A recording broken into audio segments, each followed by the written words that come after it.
The darkness of space stretched endlessly before the survey vessel Pathfinder as it moved through the outer reaches of human space.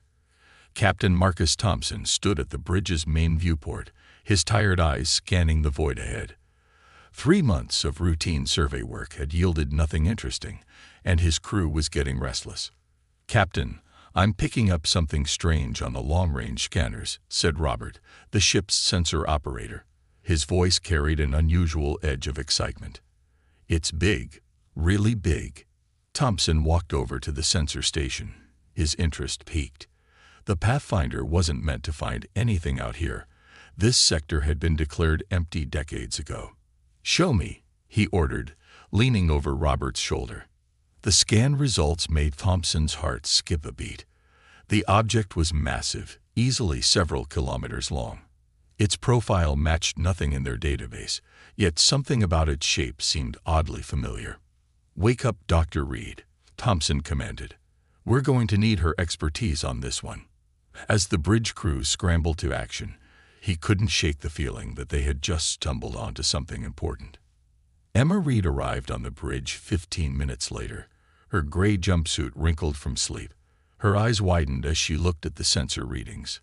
"This can't be right," she whispered, fingers flying over the console. "The energy signature. It's human in origin." "Human." Thompson frowned. "There shouldn't be any human ships out here, especially not something this size." "Not just any human ship," Reed said, her voice filled with awe. "Captain, I think we found the Invincible." A heavy silence fell over the bridge. Every human knew about the Invincible, the legendary dreadnought that vanished during the Centauri War 2 centuries ago. Its disappearance had marked a turning point in the war, leading to years of bitter struggle before humanity finally achieved a costly victory. "Get us closer," Thompson ordered. "But maintain safe distance. Robert, I want continuous scans. If anything so much as twitches out there, I want to know about it." The Pathfinder slowly approached the massive derelict.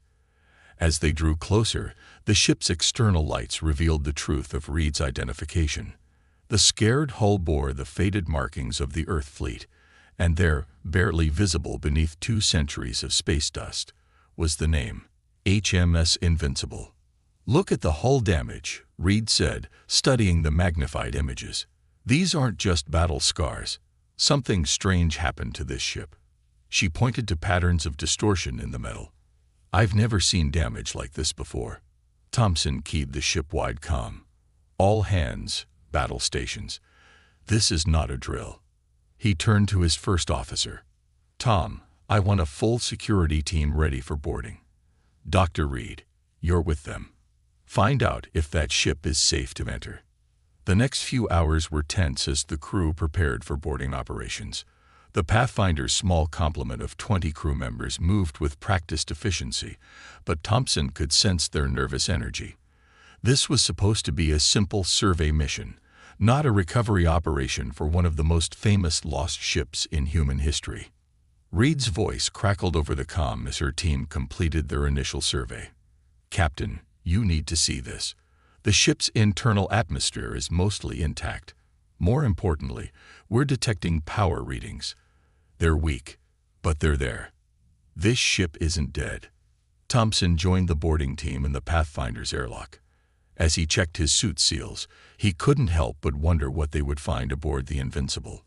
The history books said the ship had been carrying experimental weapons technology, something that might have turned the tide of the war if it had reached its destination. The team crossed the void between the ships using their suit thrusters. Up close, the Invincible was even more impressive. Despite the damage and age, its massive weapon ports and thick armor plating spoke of its original purpose as humanity's most powerful warship. They entered through a secondary airlock near the ship's midsection.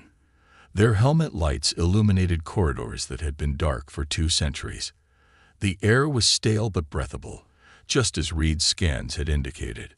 Thompson felt a chill run down his spine as they passed crew quarters still containing personal belongings, frozen in time from the day the ship disappeared. "This way," Reed said, consulting her scanner.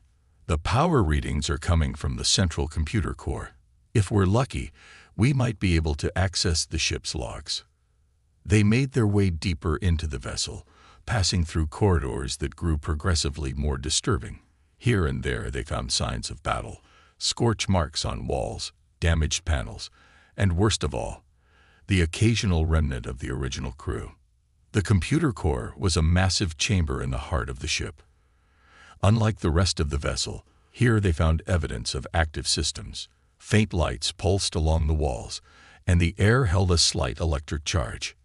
"This is impossible," Reed muttered as she worked at a console. "These systems shouldn't be functioning after all this time. The power source, it's like nothing I've ever seen." Suddenly, the chamber hummed to life. Lights flickered on, and a holographic display materialized in the center of the room. A voice, artificial but somehow human, filled their helmet speakers. "Identity confirmed.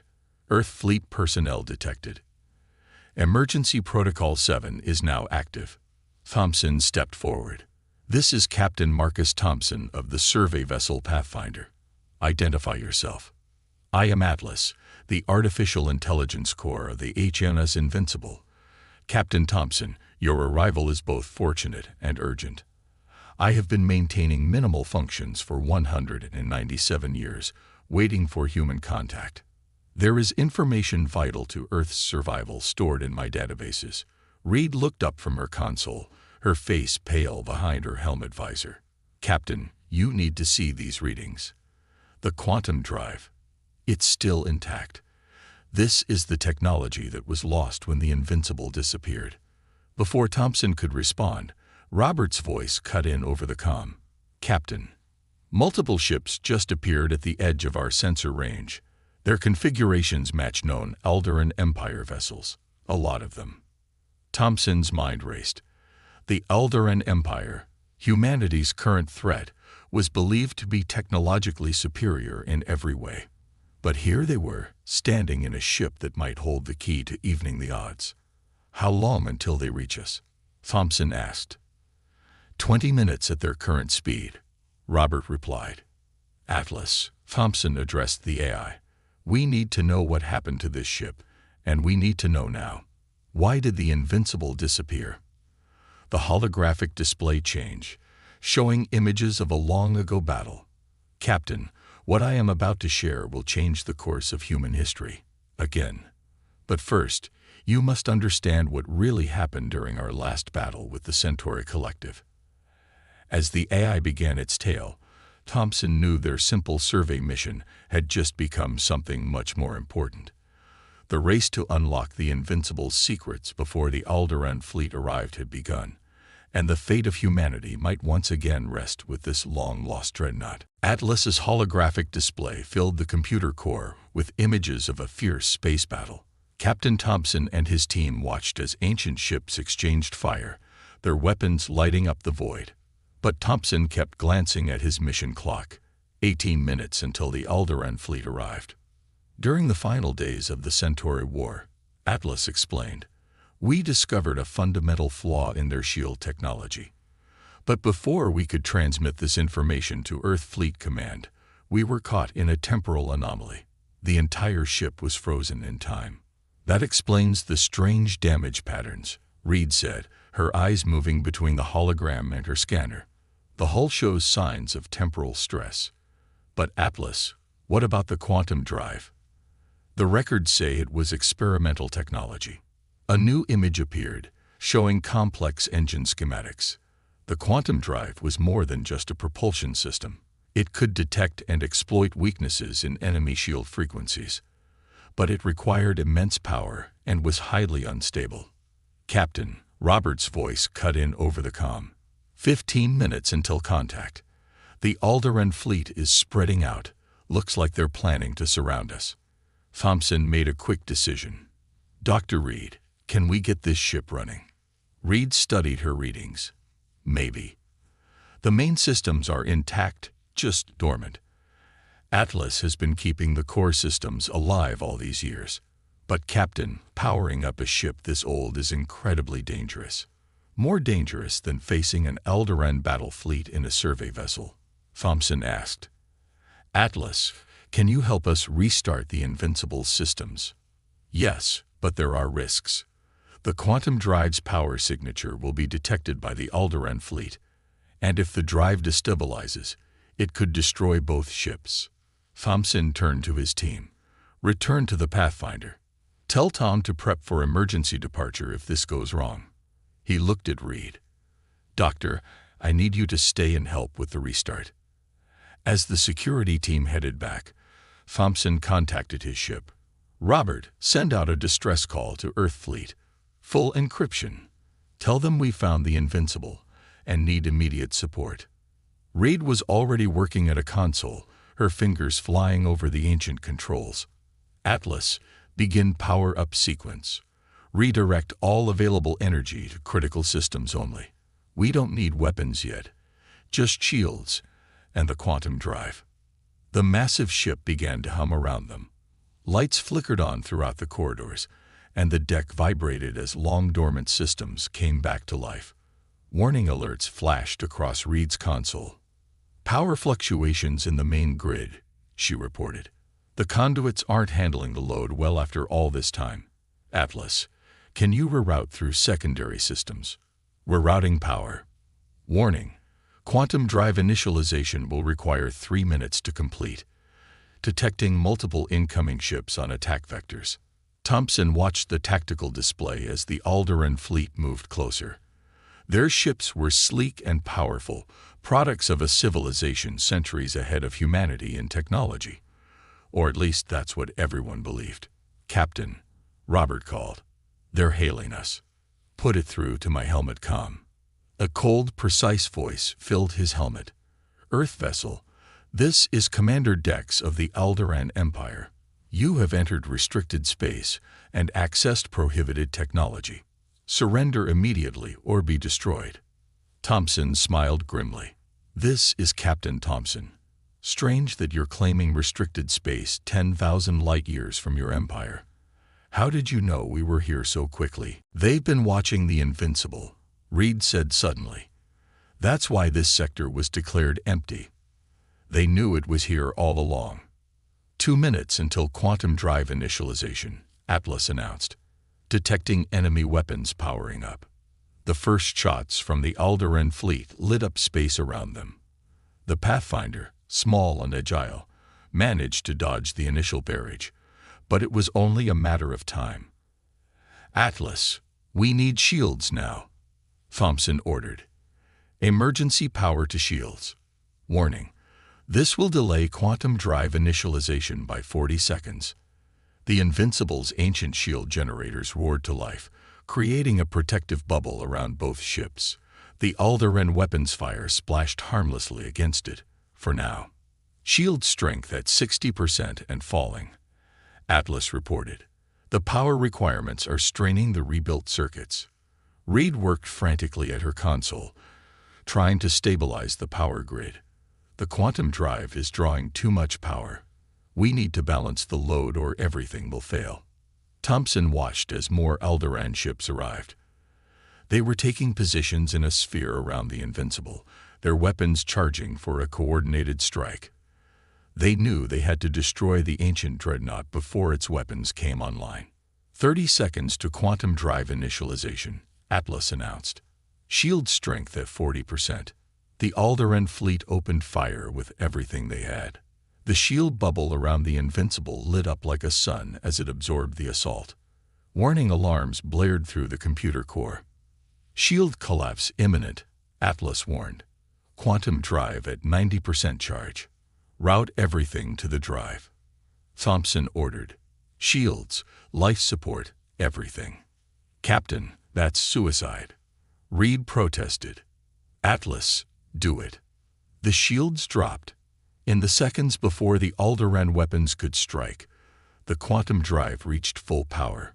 Reality itself seemed to bend around the ancient Dreadnought. Quantum field established, Atlas announced. Detecting shield frequency patterns from all Alderaan vessels. They are identical to Centauri configurations. How is that possible? Reed asked, staring at the readings. The Alderaans didn't develop their technology, Thompson realized. They found it, just like we found the Invincible. They'd been using Centauri technology all along. Quantum field targeting enemy shield frequencies, Atlas reported. Firing disruption pulse. A wave of invisible energy burst from the Invincible. When it reached the Alderaan ships, their shields flickered and died. The mighty vessels of humanity's greatest enemy hung helpless in space, their superior technology rendered useless by a 200-year-old weapon. "The quantum drive is overloading," Reed shouted. "We need to shut it down." "Not yet," Thompson said. "Atlas, transmit the shield frequency data to the Pathfinder. Robert, send it to Earth Fleet Command immediately." The Invincible shuddered as its ancient systems began to fail. Panels exploded around them, and the deck plates groaned under the strain. "Quantum drive critical," Atlas announced calmly. "Total system failure in 20 seconds. You must evacuate." Thompson looked at the tactical display one last time. The Alderaan fleet was in chaos, their ships trying to restart their shields. The precious data was already being transmitted to Earth. They had done it. "Reed, let's go." He grabbed her arm and pulled her toward the exit. As they ran through the corridors, the mighty Dreadnought was literally coming apart around them. They reached their suits and made for the airlock. Behind them, 2 centuries of history began its final chapter. The Invincible, mankind's greatest warship, had fought its last battle. As they pushed off from the dying ship, Thompson looked back. The massive vessel was breaking apart, its hull twisting as the quantum drive tore it apart from within. But its sacrifice had given humanity something precious: hope. The Pathfinder's airlock opened to receive them as the Invincible exploded in a blast of quantum energy. The Alderaan ships, their shields still dead, scattered to avoid the debris. "Robert," Thompson called as soon as they were inside. "Tell me that transmission got through." "Yes, sir," Robert replied, his voice filled with excitement. "Earth Fleet confirms receipt of the data. They're already analyzing the shield frequencies. Sir, they say this changes everything." Thompson helped Reed to her feet. Through the viewport, they could see the remnants of the Invincible spreading across the stars like a new constellation. Somewhere in that cloud of debris was Atlas, the faithful AI who had waited 2 centuries to complete its mission. "Send another message to Fleet Command," Thompson ordered. Tell them the Invincible has saved humanity one last time." The Pathfinder raced through space, pushing its engines to their limits. Behind them, the remaining Alderaan ships had regrouped and were giving chase. The data they carried was too valuable to lose, and the enemy knew it. Thompson stood on his bridge, watching the tactical display with growing concern. They had survived the encounter with the Invincible, but now they faced a new problem. Even with their shields compromised, the Alderaan ships were faster and better armed than his small survey vessel. "How long until we reach the jump point?" he asked. 20 minutes at maximum speed," Robert replied. "But the Alderaans will catch us before then. Their engines are still superior to ours."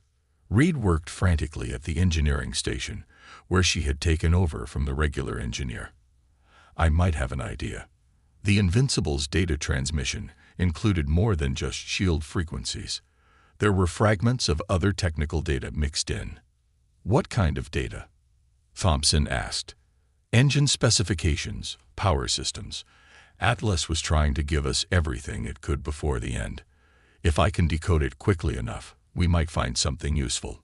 The ship shuddered as a distant shot from the Alderaan fleet passed close by. They were still out of effective weapons range, but that wouldn't last long. "Do what you can, Doctor. Tom, get our security teams to the escape pods. If we're captured, I want that data scattered across as many targets as possible." Reed's fingers flew over her console as she dug through the massive data package they had received. The Invincible's final transmission had been rushed and partially corrupted, but there was still valuable information hidden within it. "Got something," she exclaimed. The Invincible's quantum drive wasn't just for weapons. It could also be used for short-range teleportation. The power requirements were enormous, but She paused, thinking hard. "Captain, I think we can modify our jump drive using this principle." "What do you mean?" Thompson moved to her station. "A normal jump drive creates a tunnel through space. But according to this, the quantum drive could fold space itself. We can't match that power, but maybe we can create a smaller effect. A quantum skip instead of a full jump." Another shot rocked the ship. "Shields at 60%. Robert called out. "They're getting closer." Thompson made a quick decision. "Do it. What do you need?" "Time. And power. Lots of power." Reed was already pulling up the jump drive specifications. "We'll have to shut down everything except life support and minimal shields." "How long?"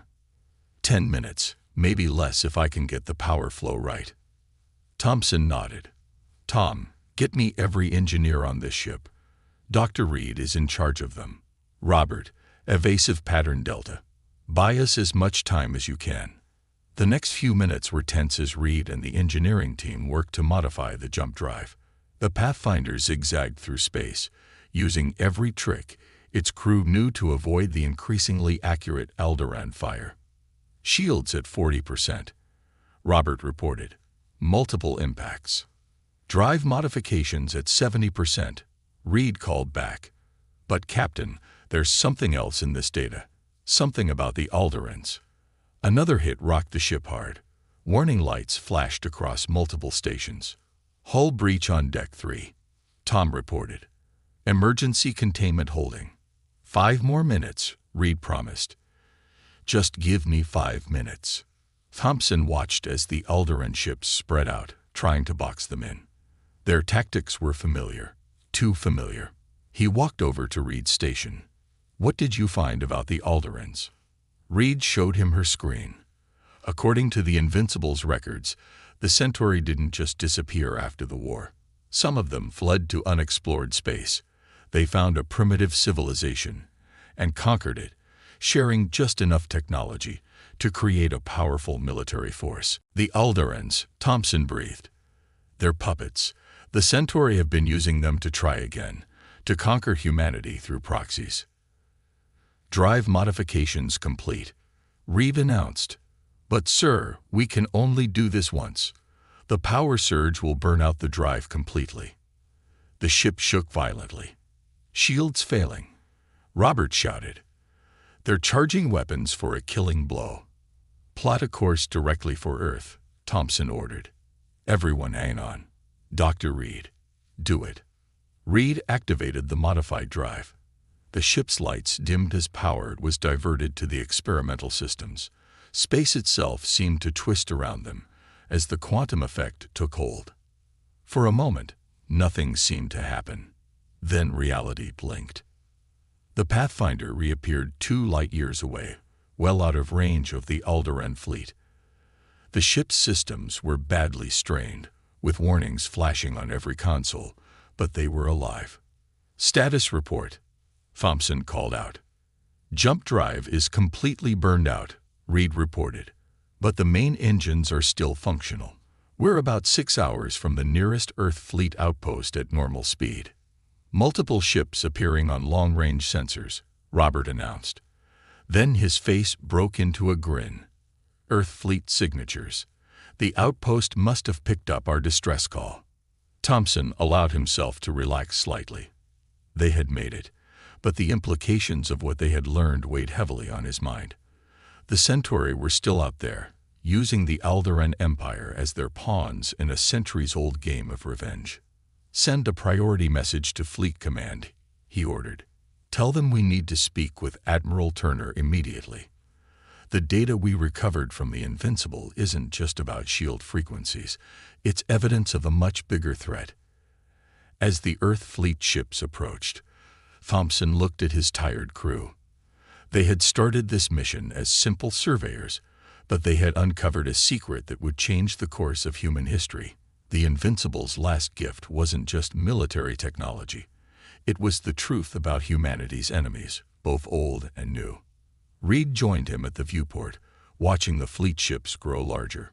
"What do you think will happen now?" "Now," Thompson considered the question. Now we prepare.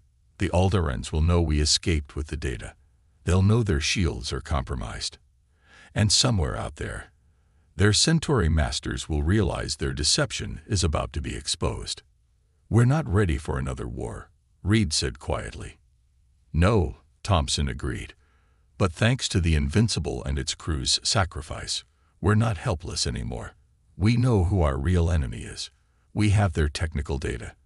And most importantly, we know they can be beaten.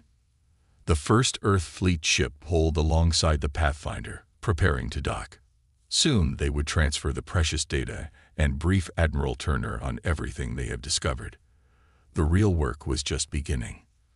But as Thompson prepared to receive the fleet officers, he spared one last thought for Atlas and the ancient Dreadnought that had waited so long to complete its final mission.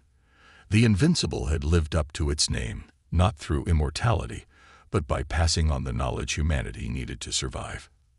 The next war was coming, but this time, humanity would be ready. Admiral Turner's hologram stood in the Pathfinder's briefing room, his expression grave as he reviewed the data from the Invincible.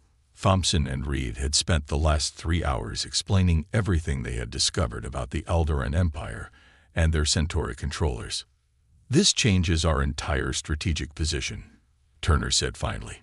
If the Alderans are just puppets, then we're not facing a superior civilization. We're fighting our old enemies in new clothes. Yes, sir, Thompson agreed. But there's more. Dr. Reed has been analyzing the technical data we recovered. The quantum drive technology isn't just a weapon.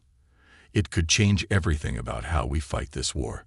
Reed stepped forward, pulling up technical diagrams on the holographic display. The Invincible's quantum drive was decades ahead of anything we have now. But with the data we recovered, we might be able to reproduce it. Not just for weapons, but for shields, communications, even faster than light travel. How long would it take to build? Turner asked. That's the problem, sir, Reed replied. Months, maybe years, and we don't have that kind of time. The Alderans, the Centauri, they know we have this data now. They'll attack before we can develop it. Turner nodded grimly. They're already moving. We've detected massive fleet movements at the edge of Alderan space.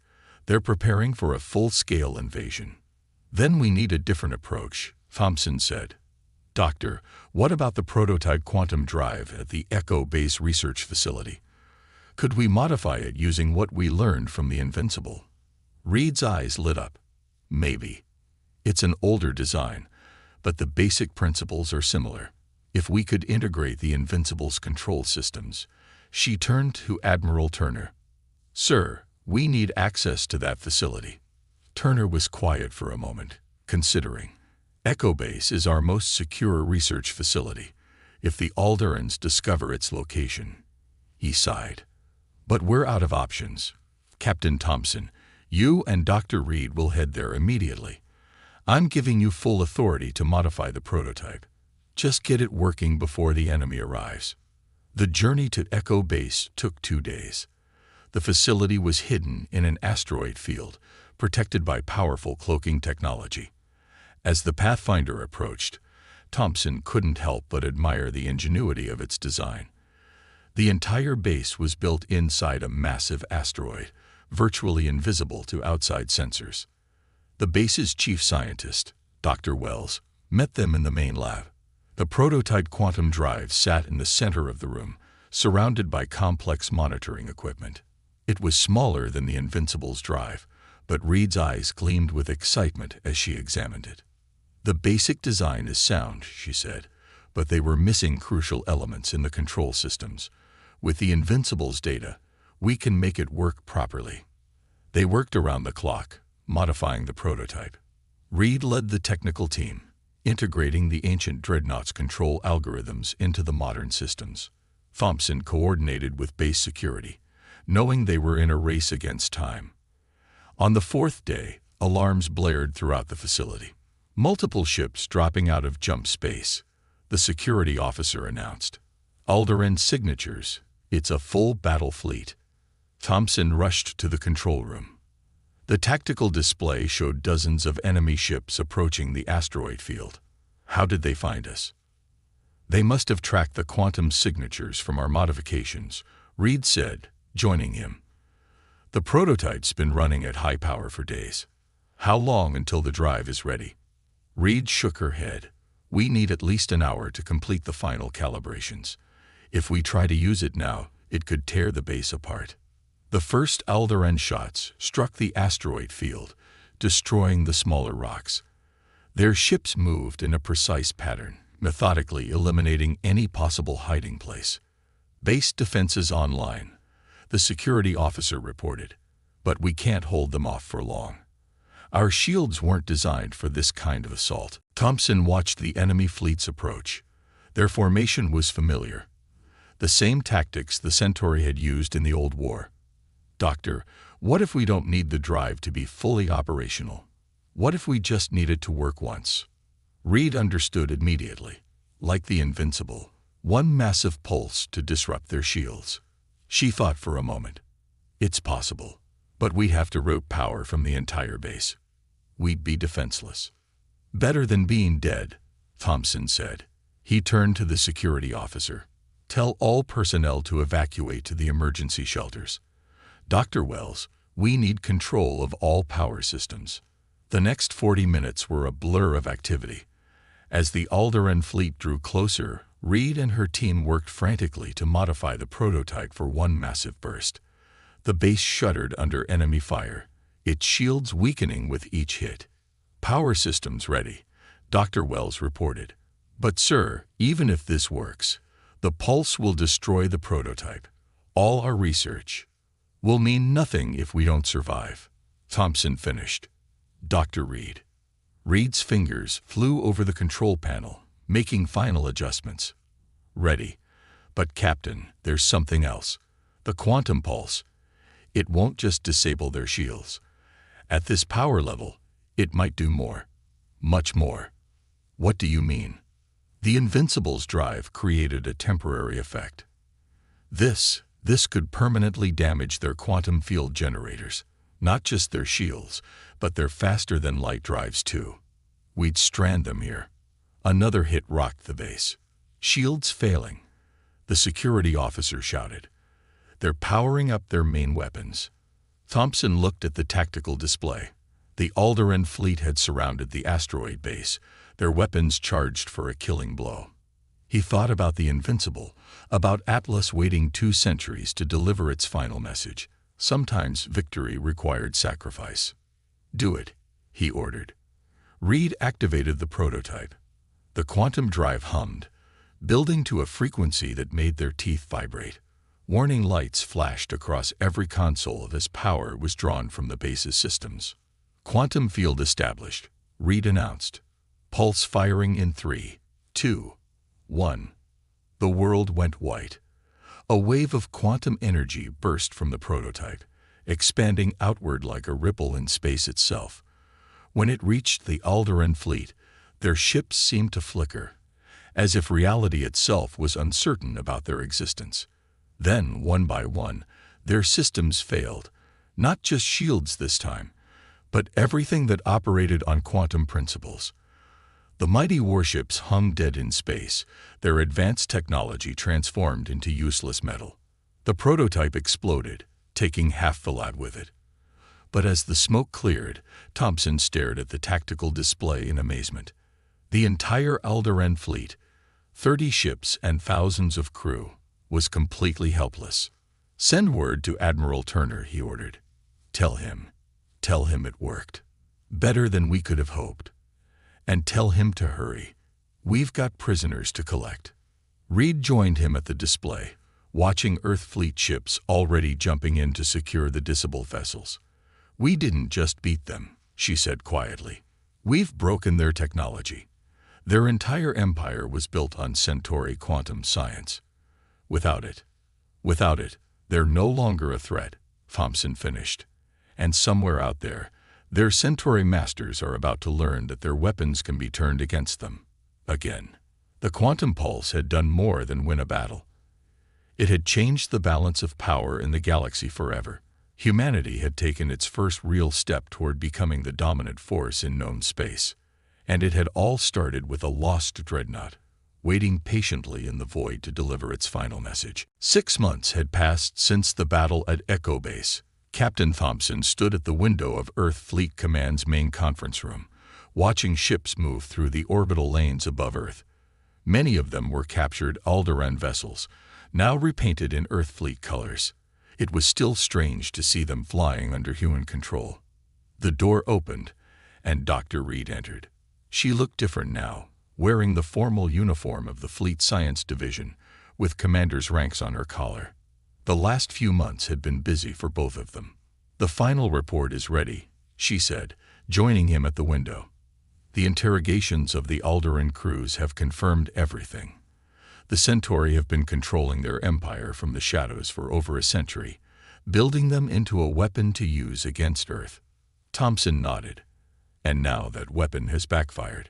How many Alderaan worlds have surrendered?" 15 so far. Without their quantum technology, their fleet is crippled. Most of their colonies are asking for Earth protection now that they know the truth about their Centauri masters. Admiral Turner joined them, carrying a data pad with the latest intelligence reports. "We've located the main Centauri base," he announced. "It's in a system beyond the edge of Alderaan space. They've been hiding there all this time, pulling the strings of their puppet empire." "Are they a threat?" Thompson asked. "Not anymore," Turner replied. "When the quantum pulse disabled the Alderaan fleet, it sent a cascade through their entire network. Every piece of quantum technology they controlled went dark. The Centauri are trapped in their hidden system, unable to even send messages to their former servants." Reed smiled. "The technology they thought made them invincible became their biggest weakness. The Invincible's final gift kept on giving." "Speaking of gifts," Turner said, "the reconstruction team finished analyzing the data from the captured Alderaan ships. Dr. Reed, your theory was correct. Their entire technological base came from salvaged Centauri designs. They never truly understood how it worked. They just used what they were given. That's why they couldn't adapt when we destroyed their quantum systems," Reed said. "They didn't know how to build anything else. The Centauri kept them dependent." Thompson turned from the window. "And now?" "Now we help them rebuild," Turner said. "But with their own technology this time, not hand-me-downs from their former masters. Many of the younger Alderaans are eager to work with us. They're tired of being puppets." A young officer entered the room with an urgent message. "Sirs, we're receiving a transmission. It's from the Centauri system." They gathered around the communication display. The face that appeared was clearly Centauri. They had the same distinctive features that appeared in historical records from the old war. The alien looked old and tired. "I am Speaker Voss of the Centauri Remnant," the alien said. "We request terms for surrender." Thompson watched the proud alien force out those words. 2 centuries of plotting revenge, undone in 6 months by the very technology they had tried to use against humanity. "Tell them we'll accept their surrender," Turner ordered. "On one condition: they share everything they know about quantum science. Not just the weapons, but all of it. It's time for them to help build something instead of trying to destroy." After the transmission ended, Reed turned to Thompson. "You know what this means. With both Centauri and Alderaan quantum technology to study, we can advance our understanding by decades. The prototype we built at Echo Base was just the beginning. As long as we're smarter about using it than they were," Thompson said. "Power isn't just about having advanced technology. It's about how you use it." Turner nodded in agreement, "which is why the Fleet Council has approved a new initiative. We're establishing the Invincible Institute, a center for quantum research and development. But this time, it won't be hidden away. We're inviting scientists from Earth, the former Alderaan worlds, and yes, even the Centauri. Working together instead of fighting," Reed said. "Atlas would have appreciated that." Thompson smiled, remembering the faithful AI that had waited so long to deliver its message. The first thing we should study is AI technology. Atlas proved that artificial intelligence can be more than just a tool. It can have wisdom. Already in progress, Turner said. In fact, Dr. Reed will be heading the AI division of the new institute. We're hoping to recover some of Atlas's code from the Invincible's wreckage. Reed looked surprised. Sir, I haven't heard about this assignment. Because I'm officially offering it now, Turner replied. You understand both the technology and its implications. We need someone who remembers what Atlas taught us. That knowledge is meant to be shared, not hoarded. An alert sounded from the datapad. Turner checked it and smiled. The first Alderaan ships retrofitted with new Earth engines are ready for their test flights. Shall we go watch? They walked together to the observation deck. Below them, 3 former Alderaan cruisers waited in their docking cradles. Their quantum drives had been replaced with standard human engines, less advanced, but more reliable, and most importantly, built by free people working together. Captain, Reed said suddenly, do you ever wonder if the Invincible knew? If Atlas somehow planned all of this? Thompson watched as the first ship lifted off, its new engines glowing bright against the Earth's atmosphere. I think Atlas knew exactly what it was doing. It didn't just wait 200 years to give us a weapon. It waited to give us a chance to do things differently. The ships rose higher, their formation perfect as they prepared for their first flight under human control. As Thompson watched them, he thought about how much had changed. The discovery of one lost Dreadnought had transformed 3 civilizations. The Alderaans were free from their puppet masters. The Centauri had finally laid down their ancient grudge, and humanity had learned that its greatest strength wasn't in technology, but in the wisdom to use it properly. The Invincible lived up to its name, he said quietly. Not because it was unbeatable, but because what it stood for couldn't be destroyed. Hope, wisdom, the belief that knowledge should be used to build, not destroy. Above them, the ships reached their jump point and disappeared into faster-than-light travel, heading out to explore a galaxy that was suddenly full of possibilities instead of threats. The age of quantum technology had ended, but something better had taken its place, an age of cooperation and shared discovery. The lost Dreadnought had changed history not through force of arms, but by showing them a better way forward. And as humanity reached out to its former enemies with offers of friendship instead of threats, the spirit of the Invincible and its faithful AI lived on in every peaceful exchange of knowledge and every step toward a brighter future.